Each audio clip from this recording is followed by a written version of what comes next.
जब संसार में अधर्म बढ़ने लगता है, तब मनुष्य दुख, चिंता और पापों में डूब जाता है। तब भगवान अपने भक्तों के कल्याण के लिए कोई न कोई दिव्य मार्ग अवश्य बताते हैं।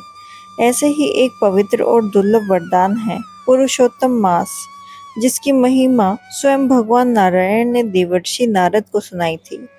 आज के इस दिव्य कथा में जानिए कैसे एक तिरस्कार मास भगवान का सबसे प्रिय बन गया और क्यों इस महीने में की जाने वाली थोड़ी सी भी भक्ति भगवान को अत्यंत खुश कर देती है। सूत जी बोले, हे ऋषियों, भगवान नारायण ने नारद जी से कहा, सुनो, मैं तुम्हें उस पुरुषोत्तम मास की अद्भुत महिमा सुनाता हूँ, जिसे स्वयं भगवान ने अपना स्वरूप माना है। प्राचीन समय में जब 12 महीने का विभाजन हुआ, तो प्रत्येक महीने का एक एक स्वामी देवता निश्चित किया गया, किंतु एक अतिरिक्त मास उत्पन्न हुआ जिसका कोई स्वामी नहीं था। सभी लोग उसे मल मास कहकर तिरस्कार करने लगे। कोई शुभ कार्य उसमें नहीं किया जा सकता था। उस उपेक्षित मास को अत्यंत दुख हुआ। वह रोते हुए भगवान विष्णु के धाम पहुंचा। विनम्र होकर बोला, हे प्रभु, संसार में सबका कोई न कोई आश्रय है, पर मेरा कोई नहीं है। सभी मुझे अपवित्र और अशुभ कहकर त्याग देते हैं। मेरा जीवन व्यर्थ हो गया है। उस दीन वचन को सुनकर भगवान विष्णु को दया आ गई। उन्होंने उस मांस को अपने हृदय से लगा लिया और बोले, अब तुम मल मांस नहीं, पुरुषोत्तम मांस कहलाओगे। मैं स्वयं तुम्हारा स्वामी बनता हूँ। जो पुण्य सभी महीनों में कठिन साधना से मिलता है, वह तुम्हारे मांस में थोड़े से जप, दान और भक्ति से ही प्राप्त होगा। भगवान के ये वचन सुनते ही वह मांस दिव्य तेज से प्रकाशित हो उठा। देवताओं ने भी उसकी स्तुति की और तभी से वह पुरुषोत्तम मास के नाम से प्रसिद्ध हो गया। भगवान नारायण आगे बोले, हे नारद, इस मास में जो प्रातःकाल स्नान करता है, भगवान का नाम जपता है, कथा सुनता है, दीप दान करता है और गरीबों को दान देता है, उसके जन्म जन्मांतर के पाप नष्ट हो जाते हैं।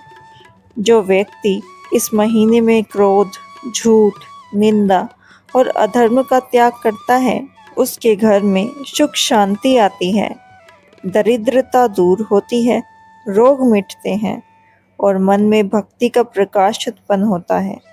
नारद जी ने हाथ जोड़कर कहा, हे प्रभु, यह मास तो सचमुच सभी दुखों को हरने वाला है। कलयुग के जीव यदि श्रद्धा से इसका पालन करें, तो उनका जीवन धन्य हो जाएगा। भगवान नारायण मुस्कुराए और बोले, हे नारद, केवल व्रत ही नहीं, इस मास में सच्चे मन से भगवान को स्मरण करना भी महान फल देने वाला है। जो व्यक्ति एक बार भी श्रद्धा से राधे कृष्ण का नाम लेता है, उस पर मेरी विशेष कृपा होगी। सूत जी बोले, हे मुनियों, भगवान नारायण के मुख से यह अमृतवाणी सुनकर नारद जी अत्यंत प्रसन्न हुए। उन्हें प्रणाम करके निश्चय किया कि वे इस पुरुषोत्तम मास की महिमा समस्त लोकों में फैलाएंगे, ताकि कलयुग के दुखी जीव भी भगवान की कृपा पा सकें। सूत जी बोले, हे मुनियों, जो मनुष्य श्रद्धा और भक्ति से पुरुषोत्तम मास की महिमा सुनता या सुनाता है, उसके जीवन के दुख धीरे धीरे समाप्त होने लगते हैं। भगवान पुरुषोत्तम उसकी मनोकामनाएं पूरी करते हैं और अंत में उसे अपने चरणों में स्थान देते हैं। इसीलिए इस पवित्र मास में जितना हो सके भगवान का नाम जप कीजिए, कथाएं सुनिए, दान कीजिए, अपने जीवन को पवित्र बनाइए, क्योंकि पुरुषोत्तम मास केवल एक महीना नहीं, बल्कि भगवान की एक विशेष कृपा प्राप्त करने का दिव्य अवसर भी है। एक समय की बात है, एक छोटे से गांव में एक अत्यंत गरीब ब्राह्मण और उसकी पत्नी रहते थे। वह बहुत धार्मिक थे, लेकिन उनके घर में हमेशा दरिद्रता बनी रहती थी। कई दिनों तक उन्हें भरपेट भोजन भी नसीब नहीं होता था। फिर भी वे भगवान का नाम लेना कभी नहीं छोड़ते थे। एक दिन गांव में एक संत आए। ब्राह्मण दंपति ने अपनी गरीबी के बावजूद श्रद्धा से उनका सत्कार किया। उनकी भक्ति देखकर संत प्रसन्न हो गए और बोले, शीघ्र ही पुरुषोत्तम मास आने वाला है। यदि तुम श्रद्धा से इस महीने में भगवान विष्णु का व्रत, कथा और दान करोगे तो भगवान तुम्हारे सभी दुख दूर कर देंगे। ब्राह्मण ने विनम्रता से कहा, महाराज, हमारे पास तो दान देने के लिए कुछ भी नहीं है। संत मुस्कुराए और बोले, भगवान को धन नहीं, सच्ची भक्ति चाहिए। तुमसे जितना बन सके उतना ही पर्याप्त है। पुरुषोत्तम मास आया।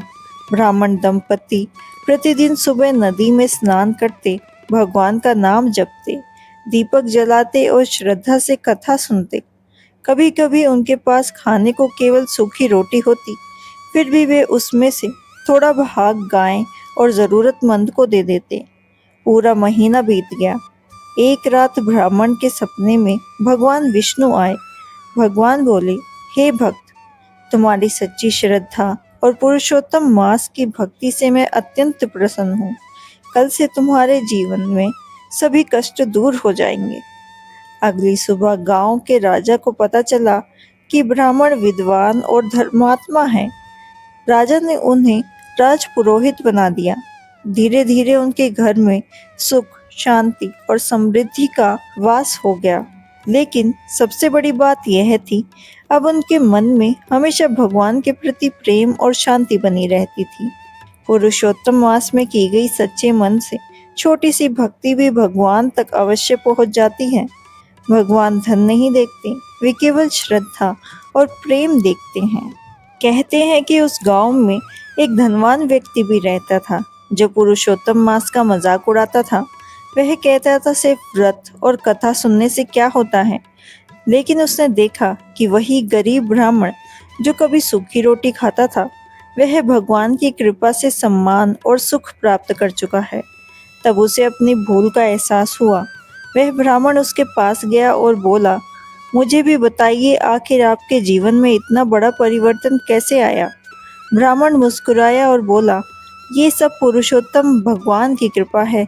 जब इंसान सच्चे मन से भगवान को याद करता है, तब भगवान उसका हाथ कभी नहीं छोड़ते। भगवान के घर देर हो सकती है, लेकिन अंधेर कभी नहीं होता। सच्ची भक्ति कभी व्यर्थ नहीं जाती। इसीलिए पुरुषोत्तम मास में केवल धन ही नहीं, बल्कि सच्चे मन और श्रद्धा से भगवान को याद कीजिए, क्योंकि भगवान को सबसे प्रिय भक्ति है। तो ये थी पुरुषोत्तम मास के दूसरे अध्याय की कथा। मिलते हैं पुरुषोत्तम मास के तीसरे अध्याय के साथ। अगर आपको यह वीडियो पसंद आया हो तो इसे लाइक करें, शेयर करें और हमारे चैनल को सब्सक्राइब करना ना भूलें।